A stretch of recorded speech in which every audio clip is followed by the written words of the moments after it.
اسكت يا بيلول وانزقرت لك يا بيلول وانبربر لك يا بيلول واسكت واسكت يا بيلول امك خلتك ملح فول اسكت اسكت يا بيلول واسكت اسكت يا بيلول. Tenemos muchas cabras y no tenemos árboles, no tenemos nada, pero cuando iremos a Marruecos, ahí tenemos más y ahí tenemos también primos y esto y todo. ملح فول واسكت اسكت يا بيلول ونبربر لك يا بيلول اسكت اسكت يا بيلول وانزقرت لك يا بيلول ونبربر لك يا بيلول واسكت واسكت يا بيلول امك خلتك ملح فول اسكت اسكت.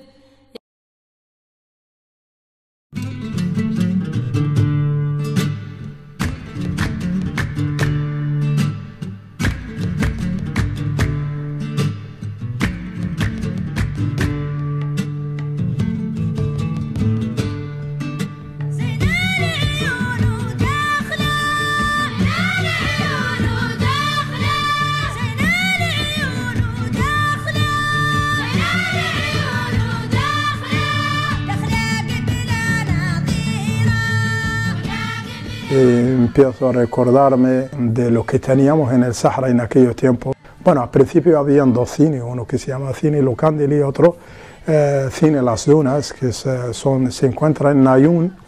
Luego había solamente un círculo recreativo y una piscina que se llama Piscina General Agulla.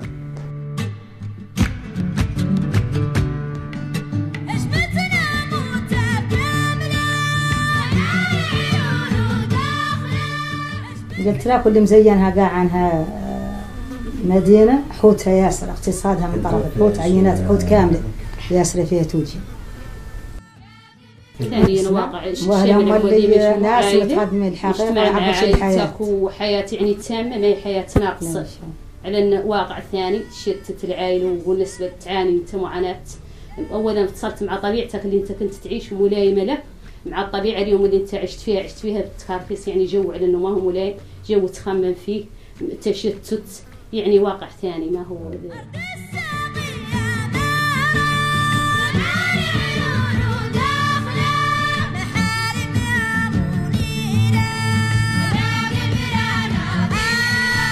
أنا السلعيون زين عندي ذوك الشوارع وزين عندي ذوك الديار وزين عندي طليسة تركم المدرسة جاي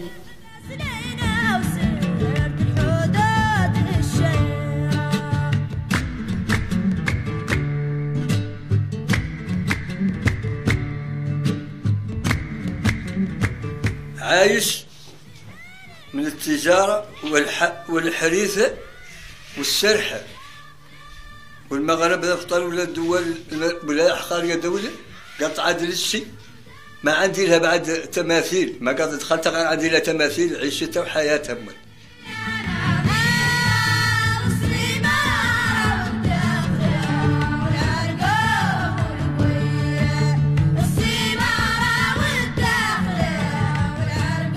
Teníamos una amistad muy buena con toda la gente que vivía allí, españolas, españoles. Muchos de nosotros pues a lo mejor tenían novias españolas y nos dedicamos a ir por ahí, a hacer de guateque por ahí, a bailar. Bueno, la vida de la juventud, ¿no? En nuestra época, ¿no?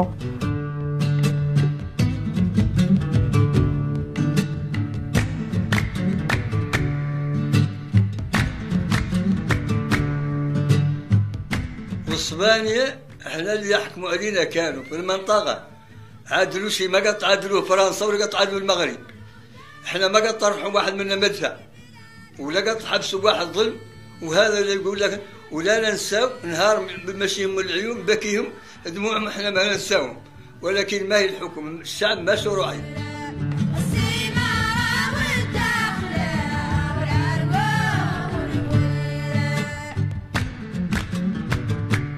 واحد حامي وواحد بارد غير القهر والرقة تروج عليها كامل.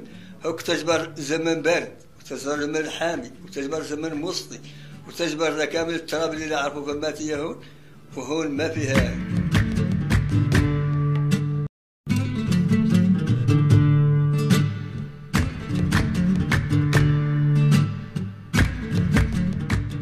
Habían calles que se llaman Mallorca, Menorca, Ibiza, no sé qué, no sé cuándo. Todas las calles se han cambiado. Hoy el nombre de Mohamed I, Mohamed VI, Mohamed no sé qué.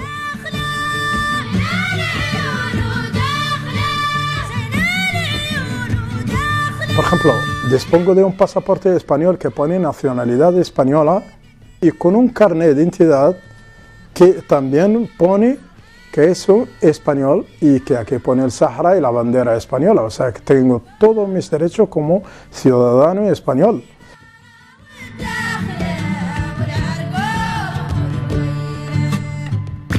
Estuve trabajando en unos hoteles mallorquines que todavía tengo ese recuerdo del hotel donde yo estaba trabajando. Me acuerdo de ese hotel, nos dieron esta tarjeta, en lo cual pone el nombre y la fotografía.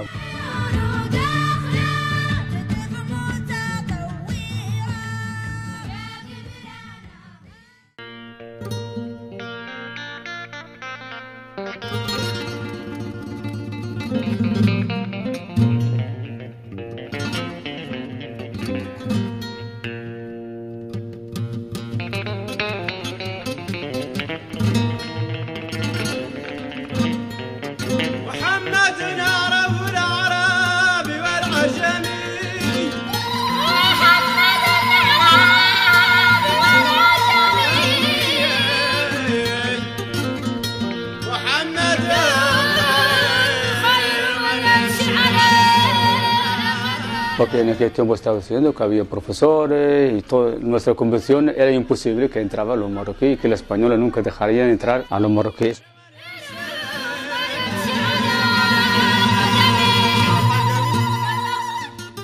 Cuando vino el rey ahí, el príncipe, ¿no? En aquel tiempo era el príncipe que vino al Ayun, entonces dio un discurso allí de que España defendería la última gota de sangre, ¿no?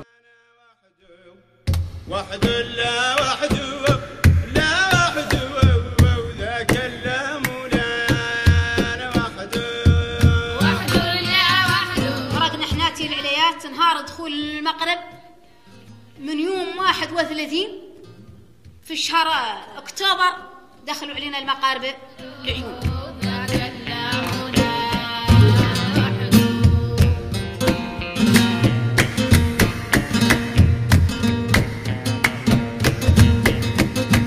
Veías los marroquíes que circulaban por la calle y que veías su coche, entonces ya era imposible estar allí, por lo cual de que tuvimos que salir de ahí ya para defender de manera como uno puede coger las armas o cooperar en cualquier trabajo.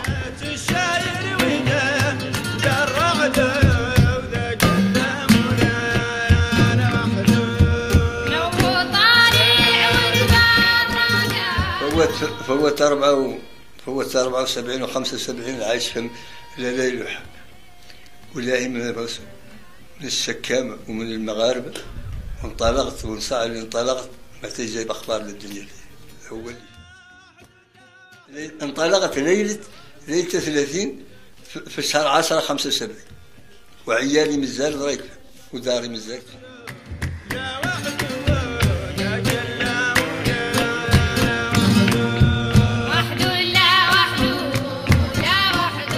الناس يقولوا اسبانيا مرقت من البوسطوات سابق تمرق من الداخل.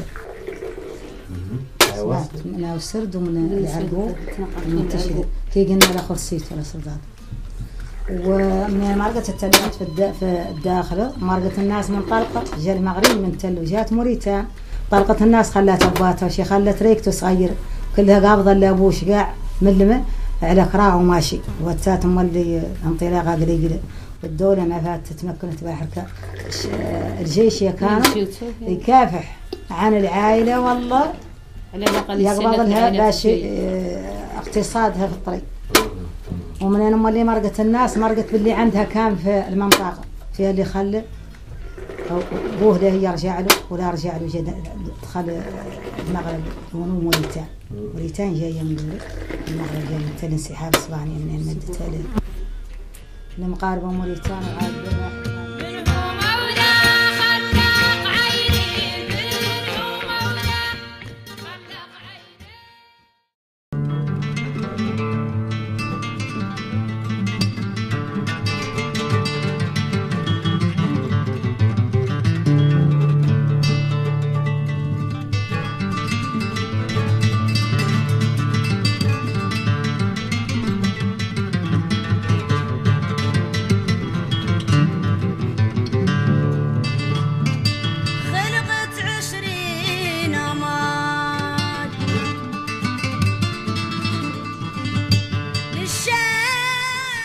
عنا مشان حناتي العليات مقوطرات حازمين التركة وحمر دهنا كرعينا ورفدنا وطرحنا في القلتة مشابينا طرحنا في القلتة نقلنا حناتي نلحقوا 40 وحدة ولا 50 وحدة ماشيات متحاذيات في النهار نمشي في الليل نمشوا في الليل ما نحن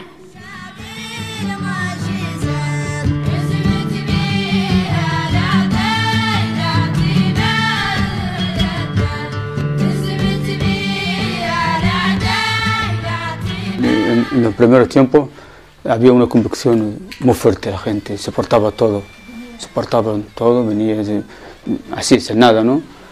A veces tardan un día, 2 días sin alimentación, sin nada.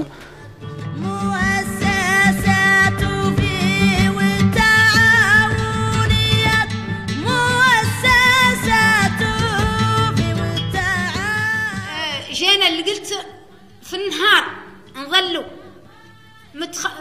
متخزنين وسط القيران في الكدير وفي الليل نمرقوا وندرسوا ونعدلوا محاضراتنا ونعدلوا همنا ذاك اللي مطروح علينا من اليمين العام اللي هو الشهيد الولد وعنا خبطونا الطياير خبطونا فمتيها الطياير في القلتة وجانا خلق مدريقة خالي ياسر من نخلة وياسر رافدين وكمية ناس قليل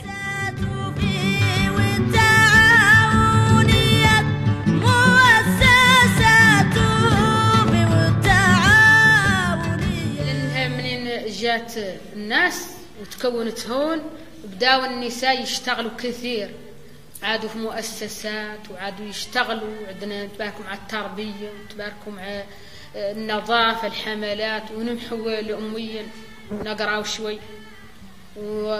ودخلنا الدولة عندنا نشتغل وعندنا دراسة وعندنا أهمية البرامج وعندنا وماشيات في الأعمال كان كثير من الأعمال أغلبية الأعمال اللي في المخيم قايم بها النساء والرجال إن شاء الله.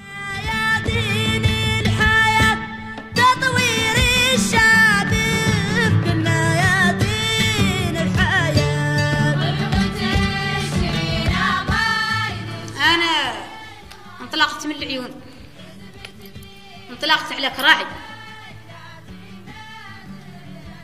ومشيت إلى بلد والحقني ذا منطلقة حميلة وانفست في التورس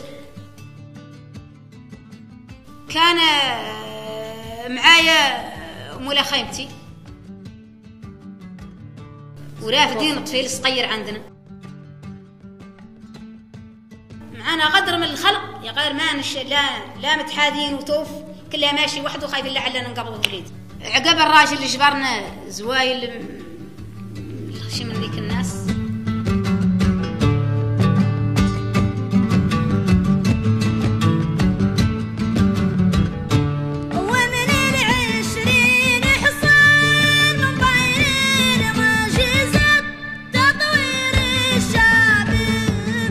de evacuar lo que se puede evacuar de los bombardeos que tuvieron la gente en Modrega, en Fariti y en Amgala. Pero al llegar aquí también nosotros no hemos querido estar en las ciudades argelinas, sino queremos hacer un estado en pleno desierto. Encontramos aquí este trozo de tierra, sin agua, sin nada.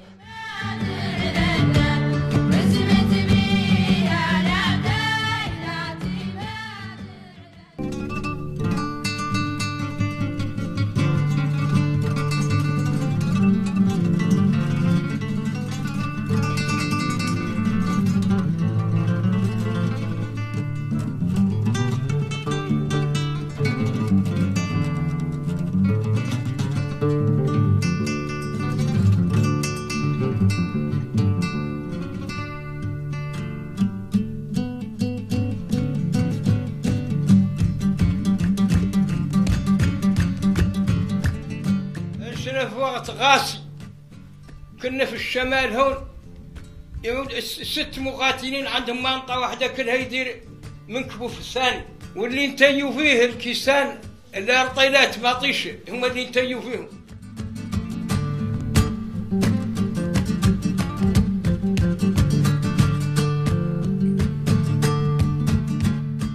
تالاني من علمت في استشهاده وعلمت من طرف غايدو على اني معجبه بهذا الاستشهاد عنه نجي لكرامه شعب كامل.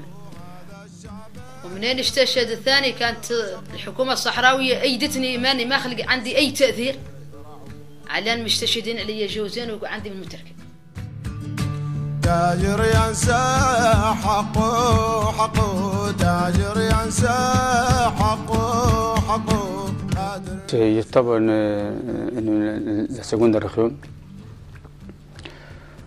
Tenía mis especialidades y luchamos en toda la parte. Luchamos. Tú sabes que la guerra tiene sus reglas, ¿no?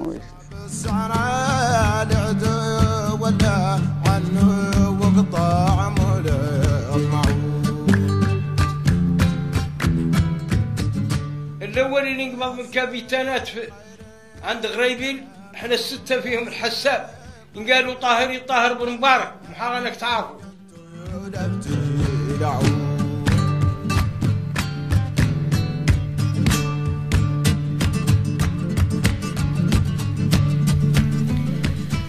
احنا شعورنا اللي قلنا هو قالوا الاولين عن ما خالق رياضه ما دونها جذبه، وهذا الرياضه هو استكمال أرض الجمهورية العربية الصحراوية الديمقراطية ترفرع فيها الراية الزرقاء. هذا هو طموحنا احنا، وهذا هو اللي سقطوا من أجل شهدائنا، هو الحرية والاستقلال. أوضاع ما قبتك ساتعدي أوضاع ما قيس في عدوها أصبع. وبط معايا ولدي، كان معايا ولدي وفقراش وتم معايا في الجيش لين استشهد، ورأينا ياسر من مآسي ونصب عليه أنبار من محرم دوليا يصب علينا الليل والنهار، والمغاربة يقبضوا الصحراويين ويديرون في الطائرة لين تلحق الجو العالي ويرخوهم بعدين التراب، ما قطش عليه النصارى ما يجوا عليه واليهود ما يجوا عليه، وهذا اللي يجي عليه المغرب ما قط لا طرب كامل ما قط وخض عليه.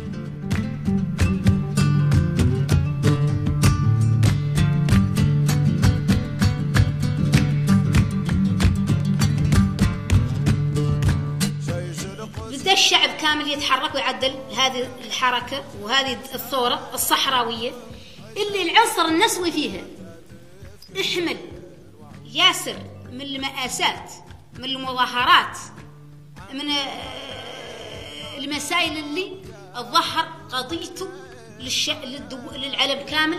كان يعود عندنا حق دولة فرضا.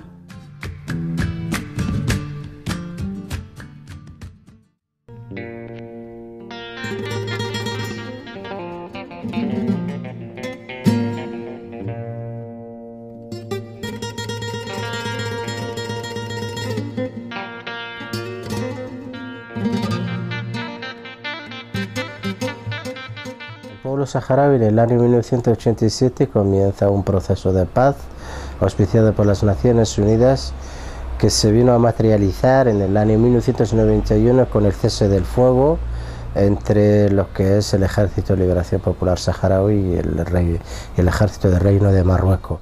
Pero hasta hoy el pueblo saharaui mantiene la esperanza de que se haga ese referéndum.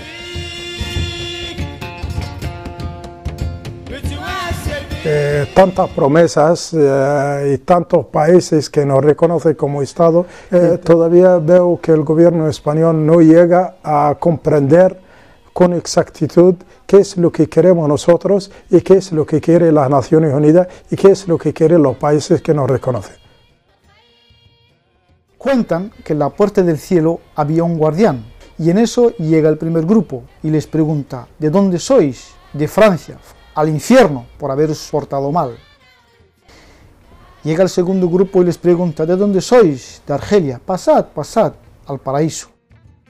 Al poco rato llega otro grupo y les pregunta: ¿y vosotros? Saharauis. Ah, saharauis, id montando las jaimas que ya veremos.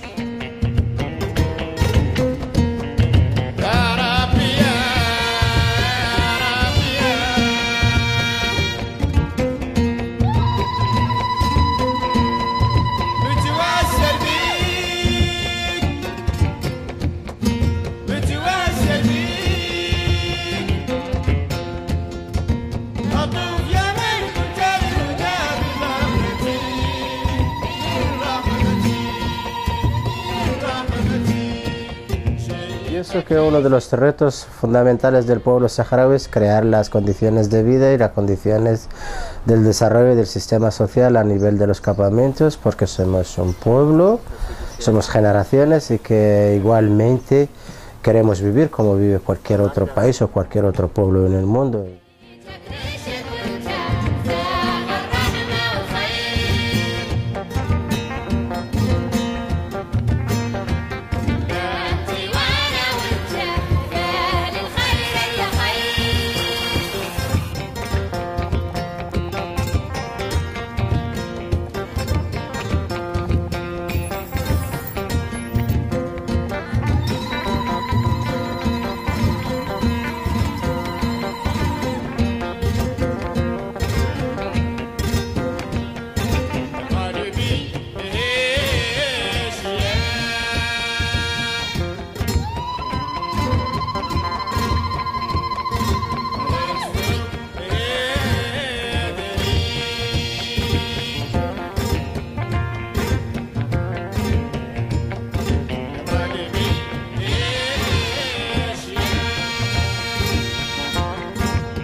Una de las cuestiones fundamentales que hemos tomado como consideración es el ponerle a los campamentos nombre de nuestras comunidades o de nuestras provincias o de nuestra geografía, con el objetivo de mantener ese recuerdo tanto a la población autóctona existente en esos momentos que son los refugiados y con carácter al futuro para nuestras futuras generaciones.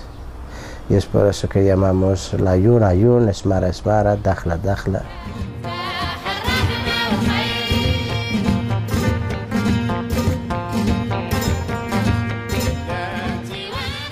Bueno, realmente el alcalde de una daira o un campamento, como se dice aquí en el campo de refugio, es una persona como toda la persona, una persona de confianza y que sea la máxima autoridad política y administrativa y se considera especialmente como si fuera el padre del todo, es el que aconseja todo, es el que se preocupa del todo.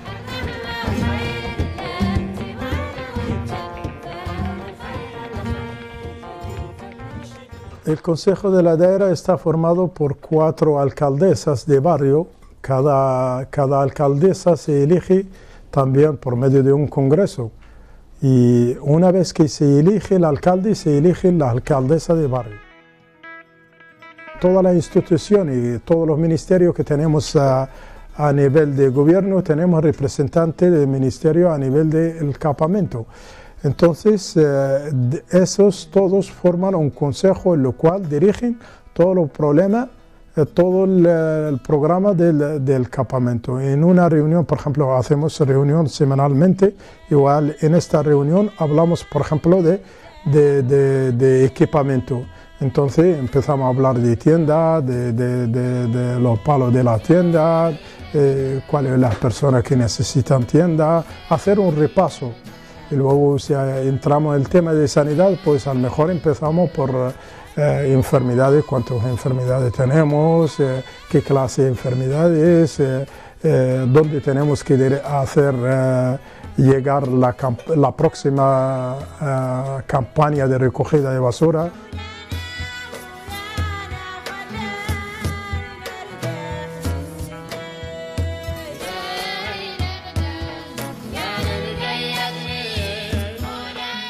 Cuando un niño hace algo malo, pues igual, por ejemplo, la madre le dice, mira que se lo digo al alcalde, entonces ya el niño ya se comporta bien.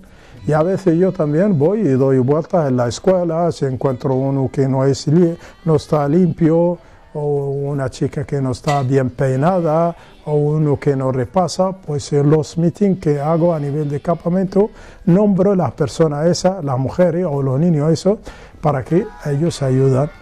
No, alguna gente lo interpreta como quiera, pero nosotros es una cultura para hacer una formación fuerte a toda la población.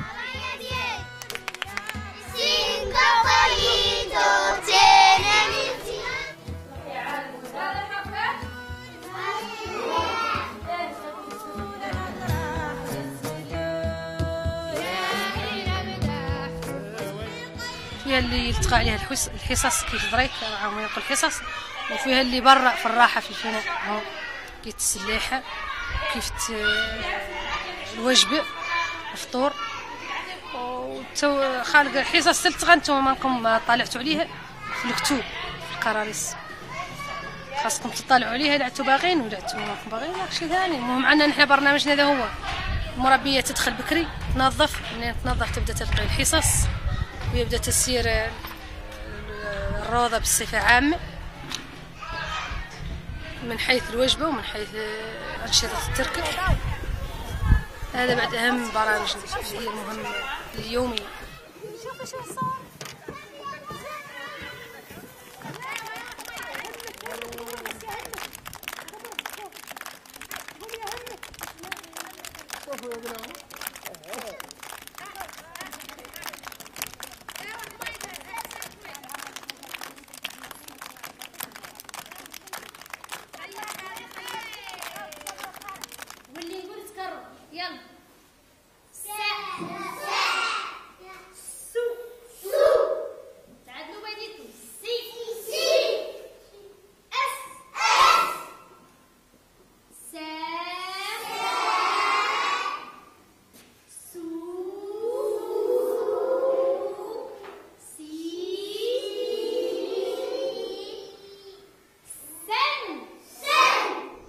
عندنا مثلا قلم يعطوه لدورة 3 أشهر، قلم واحد قلم رصاص ومنجارة وممحال. عندنا المستوى السادس تقريبا عنده 17 مادة، يعطوه 6 كراريس، 3 هما 6 كراريس، 3 96 و3 120. مشاكل يعني لا في القيابات كاع أساسا تعرف، بالأخص هاي الفترة ذيك الشتوية اللي من تعود. كي تعرف رايك عائلات يمشوا يمرقوا البادية السحاب ويمشوا تركتهم، هذه هي بعد المشكلة يعني.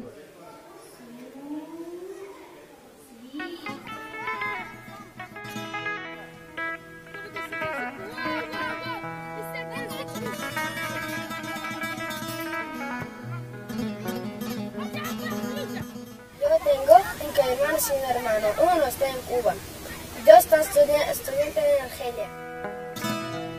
2 estudian en España.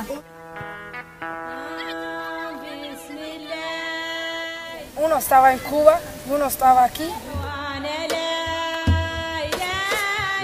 Entonces estudié allí 7º grado, 8º, 9º en la isla de la Juventud. Y luego nos tuvieron que llevar de allí a graduarnos de maestros. Nos fuimos de allí también de un barco hasta llegarnos a La Habana. y de allí nos partimos también en autobús a llegarnos a Ciego de Ávila, donde vamos a estudiar allí magisterio. Nos hace falta estudiar porque no estamos en nuestro pueblo, no estamos en nuestras tierras. Tenemos que hacer algo para el futuro, para el pueblo. Ahí, sin embargo, en nuestro pueblo, en nuestra tierra, ya has cumplido la misión y queríamos regresar.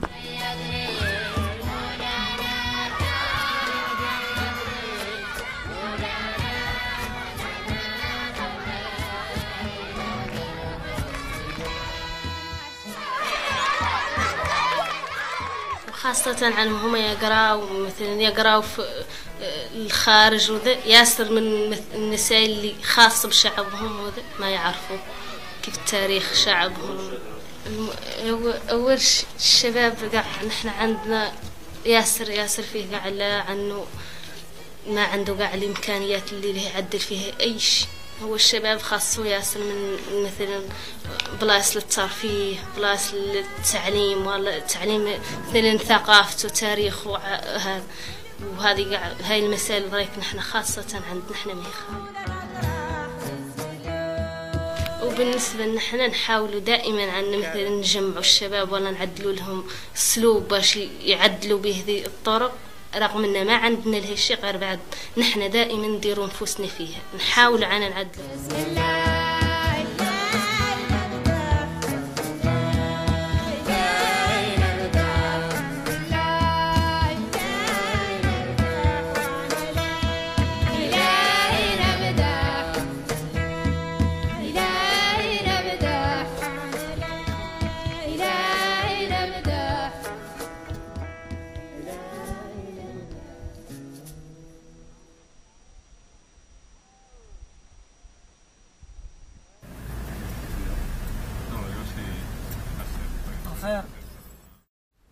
السلام عليكم. عليكم السلام.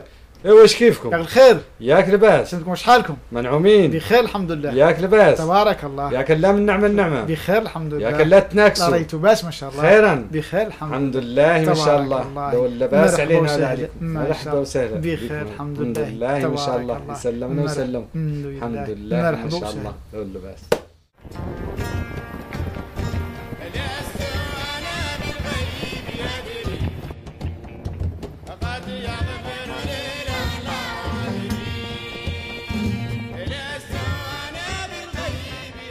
La misma hospitalidad, la misma forma de ser, siempre son alegres, siempre se conforman con lo que les da Dios.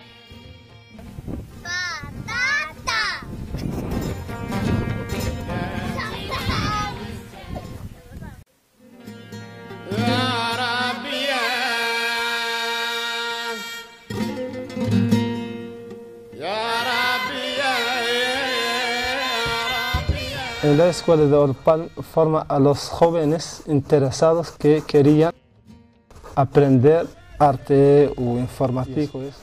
Ahora es un taller muy difícil de crearlo porque necesita muchos materiales, muchas cosas.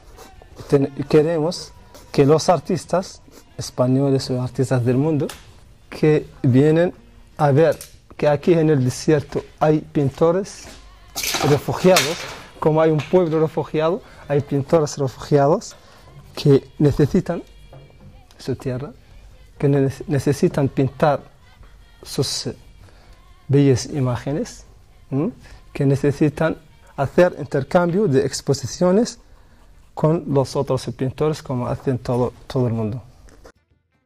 Y es otra lengua de decir que hay un pueblo que necesita su independencia y que está luchando para ganar la libertad.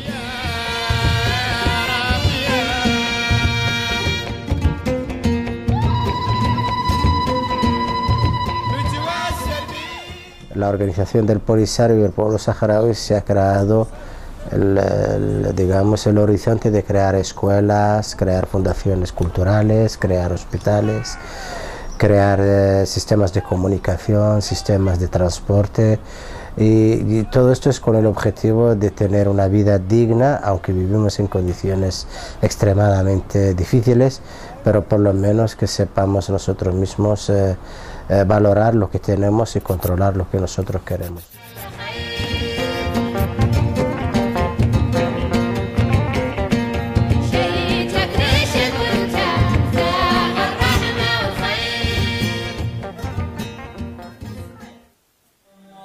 أيها الزائرون ساحة قدس طهر وعزة قعساء، شهداء التمدن في كل عصر، سروج الأرض بل نجوم السماء. نناجي حراس وانقلاب الكتاب على الأنبياء. لن أجد في الرجال أعلى وساما من شهيد مخضب بالدماء.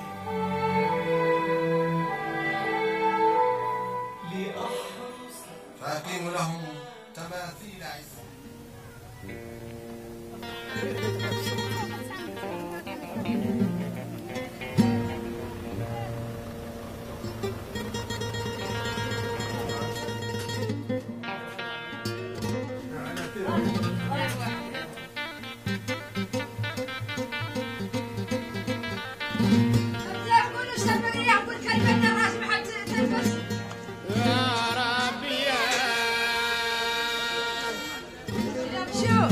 يا سالف يا ربي يا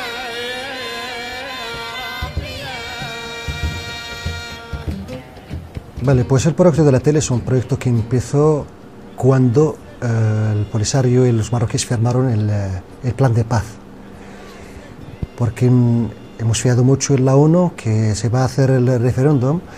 Estuvimos trabajando preparando los medios de comunicación nuestros para la campaña electoral de referéndum y todo eso. Hay que trabajar el tema de la información, porque sin la información no podemos llegar a ningún sitio y nada.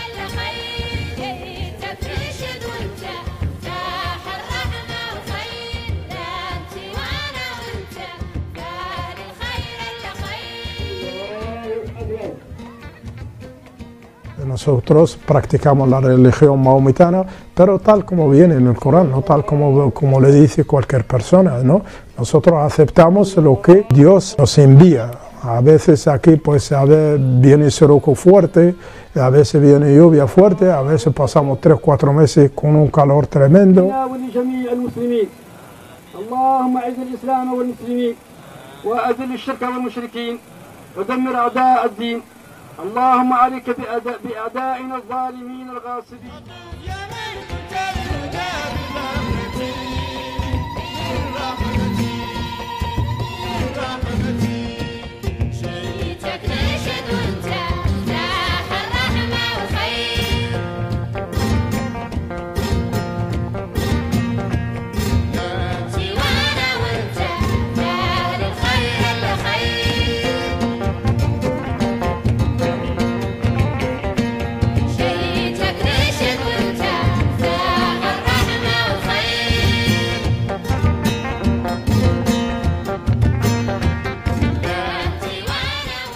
ولا يغلط حد ملي، يسوى اسبانيا ويسوى فرنسا ويسوى امريكا ويسوى المغرب، يقولنا ضعاف.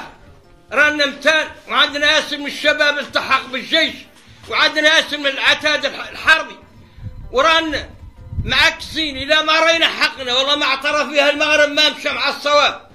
ما المنظمات الدوليه والامم المتحده راهو الخارج قال لا نغرس في فرض اننا نصفقوا عليهم خنيفرات المغاربه يمشوا بلا جميلهم ولا لاحقين لا رقاش بال. نتحجل فيها يوقي أرضنا ما قد وقعنا نساوها.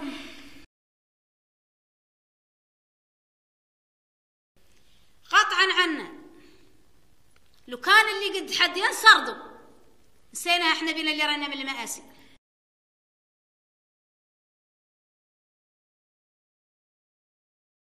يا غير احنا ارضنا بينا زينها ما نقدر ننساوها وارضنا كيف الشعوب كامله.